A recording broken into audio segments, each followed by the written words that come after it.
राजस्थान में नई सरकार बनने के बाद में केंद्रीय कृषि राज्य मंत्री कैलाश चौधरी लगातार पूरी तरीके से अपने लोकसभा क्षेत्र के अंदर एक्टिव हो गए हैं। पिछले 7 दिनों से लगातार बाड़मेर और जैसलमेर की सभी विधानसभाओं में जाकर जितने भी तमाम विकास के कार्य चल रहे हैं उनका जायजा ले रहे हैं। लगातार आज बाड़मेर जिला मुख्यालय पर जो अंडरब्रिज और ओवरब्रिज का जो कामकाज चल रहा है, लंबे समय से यहाँ के लोग परेशान हैं, उसका जायजा लेने के लिए कैलाश जी सबसे पहले तो बधाई आपको नई सरकार की। बहुत बहुत धन्यवाद भाई आपको। बहुत सर ये 5 साल कैसे गुजरे? राजस्थान के अंदर तो जंगल राज था, अधिकारी नहीं सुनते थे आपकी। मैंने कहा ना जंगल राज था।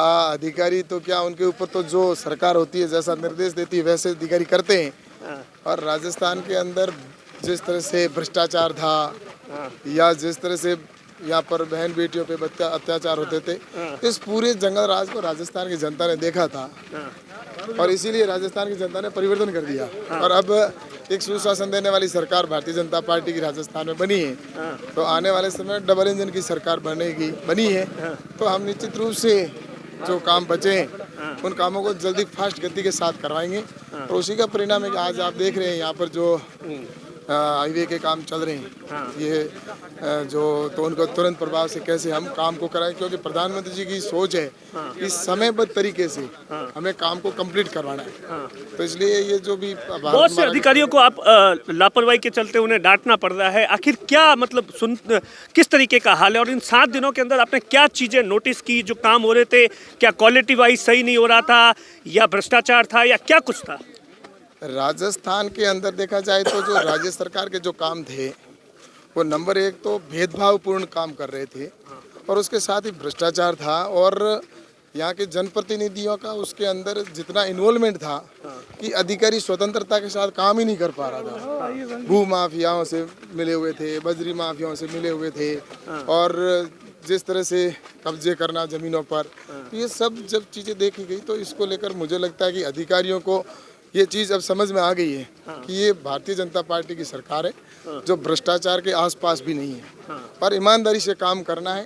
और जो अधिकारी है निश्चित रूप से ईमानदारी से काम करेंगे और जो हमारा सपना है कि भारत को विकसित बनाना, तो उसको हम पूरा करेंगे आने वाले समय। सर इस समय पूरे देश के अंदर लाखों की तादाद में कैंप चल रहे हैं, किस तरीके का आप भी लगातार फीडबैक ले रहे हैं वहाँ पर जाकर, किस तरीके के ये कैंप है गाँव और ढाणी के अंदर अंतिम व्यक्ति के लिए लाभार्थ? जैसे विकसित भारत संकल्प यात्रा पूरे देश में सभी पंचायतों के अंदर पहुंच रही है और जो पात्र व्यक्ति है जिनको भारत सरकार की योजनाएं मिलनी चाहिए और वो वंचित है, उनको उनके गांव में जाकर और उनको उस योजना से जोड़ना, जिसमें चाहे आयुष्मान भारत का कार्ड हो या उज्ज्वला गैस योजना है या उनको खाद्य सुरक्षा का कार्ड बने या उनको इस प्रकार से कि उनको किसान सम्मान निधि का पैसा किस तरह से मिले, तो जो बच गए हैं उनको जोड़ना और सैचुरेशन तक पहुंचना ताकि हम विकसित भारत बनाएं। तो उस समय भारत के अंदर किसी प्रकार की कोई समस्या ना हो और ना कोई गरीब व्यक्ति हो। तो गरीब कल्याण की योजनाएं बनाई जा रही है, उन योजनाओं को नीचे तक पहुंचाना, सैचुरेशन तक पहुंचाना इस विकसित भारत संकल्प यात्रा का उद्देश्य है जिसको हम पूरा करने जा रहे हैं। सर विधानसभा चुनाव से पहले मैं आपका इंटरव्यू कर रहा था, मैंने पूछा था कि विधानसभा लड़ोगे या लोकसभा, आपने कहा था विधानसभा तो कार्यकर्ता लड़ेंगे, पार्टी अगर लोकसभा का टिकट देती है। अब जिस तरीके से आप सक्रिय हुए हैं तो लोग यही अंदाजा लगा रहे हैं कि कैलाश जी को पार्टी ने दिल्ली से कोई अंदर खाने हरी झंडी दे दी है और इसीलिए कैलाश चौधरी लगातार बाड़मेर और जैसलमेर की सभी विधानसभाओं में एक्टिव। सर क्या मन है इस बार? ऐसा है कि मैं तो हमेशा से सक्रिय था, मैंने तो लोकसभा क्षेत्र के अंदर भी मैं हमेशा काम जो भी होता था उसको करता था और पूरे देश की जो जिम्मेवारी थी आदरणीय प्रधानमंत्री जी ने जो कृषि मंत्रालय दी थी उसको भी निभा रहा था। तो मैं तो हमेशा से सक्रिय था, जैसा आज कर रहा हूँ वैसे पहले भी करता रहा। आपसे हमारा कई बार मिलना हुआ है और यहाँ के लोग और कार्यकर्ता भी जानते हैं कि मैं निश्चित रूप से कार्यकर्ता कहते हैं कि कैलाश जी को चुनाव लड़ाओ बोले लोकसभा का। ऐसा है कि वो तो कार्यकर्ता और आम जनता के ऊपर है और मैंने पिछले 5 साल में जो काम किया है वो जनता के सामने निर्णय करना जनता के हाथ में। कैलाश जी का मन क्या है? मैंने कहा ना, मैं तो एक कार्यकर्ता हूँ, मैं पहले भी कह रहा था और पार्टी का निर्णय और जनता का आशीर्वाद ये मिल के काम करता है। मैं तो कार्यकर्ता के नाते एक सेवा का काम कर रहा हूँ और आगे भी करूँगा।